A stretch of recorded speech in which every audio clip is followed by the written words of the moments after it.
Selamat pagi semua, nama saya Yuvita Friskan Ruru. Di sini saya akan mempresentasikan materi tentang penggolongan dan jenis analisis ilmu ekonomi. Secara umum, penggolongan ilmu ekonomi terdiri atas ilmu ekonomi deskriptif, ilmu ekonomi teori, dan ilmu ekonomi terapan. Kita akan membahas satu persatu. Yang pertama, kita akan membahas ilmu ekonomi deskriptif. Ilmu ekonomi deskriptif adalah analisis ekonomi yang menggambarkan keadaan ekonomi yang sebenarnya berdasarkan fakta dalam perekonomian. Ilmu ekonomi deskriptif merupakan cabang ilmu ekonomi yang memaparkan tentang kehidupan ekonomi pada suatu daerah atau negara pada masa tertentu berdasarkan data.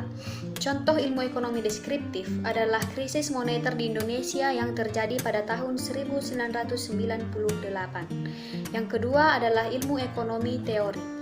Ilmu ekonomi ini berupaya menjelaskan masalah yang terjadi dengan membedahnya berdasarkan pengertian, hubungan sebab akibat, serta cara kerja sistem perekonomian tersebut. Landasan teori ini mengacu pada hasil observasi yang menyangkut aksi dan reaksi yang timbul, serta hubungannya dengan kondisi ekonomi dalam kehidupan masyarakat. Ilmu ekonomi ini terbagi menjadi dua, yaitu ilmu ekonomi makro dan ilmu ekonomi mikro. Adapun ilmu ekonomi makro merupakan ilmu ekonomi yang memiliki pembahasan dan kajian dengan aspek yang lebih luas, dalam arti keseluruhan kegiatan yang berhubungan dengan ekonomi termasuk dalam kajian ini. Tak heran proses analisis pada ekonomi ini bersifat global atau mendunia dan berfokus secara menyeluruh. Beberapa contoh dapat kita lihat, yaitu pengangguran yang tinggi akan mempengaruhi instrumen pertumbuhan perekonomian di suatu negara. Kasus inflasi yang terjadi menyebabkan terjadinya peningkatan harga secara terus-menerus. Naiknya suku bunga bisa menyebabkan peningkatan beban bunga. Dan ilmu ekonomi makro. Dalam ilmu ekonomi mikro, justru pembahasannya itu berbanding terbalik dengan ekonomi makro, yang dalam pembahasannya lebih terbatas, ruang lingkupnya terkhusus pada suatu kegiatan ekonomi saja. Permasalahan dalam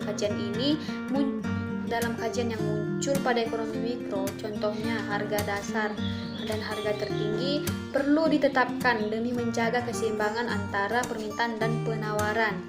Naiknya harga bahan bakar dapat mempengaruhi penurunan pendapatan pelaku usaha, termasuk pengemudi selaku pihak logistik. Terjadinya monopolistik pasar bisa mempersempit peluang bisnis para pemain baru, sehingga semangat kewirausahaan masyarakat juga semakin menurun.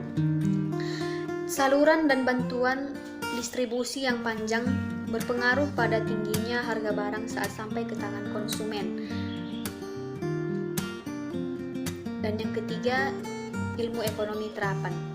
Ilmu ekonomi terapan merupakan ilmu ekonomi yang lebih berfokus pada pemanfaatan ilmu ekonomi secara praktis, khususnya bagi individu dalam mengambil dan menentukan kebijakan, pedoman atau standar tertentu dengan tujuan mengatasi masalah ekonomi yang terjadi.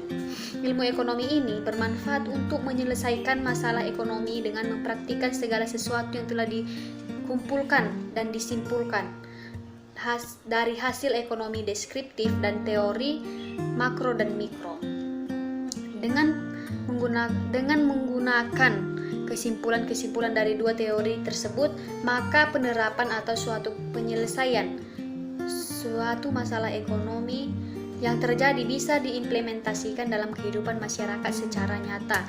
Contoh dan kasus dalam ilmu ekonomi terapan pada lingkup perusahaan ekonomi moneter dan perbankan. Demikian hasil presentasi saya. Nama saya Yuvita Friskan Ruru. Sekian dan terima kasih.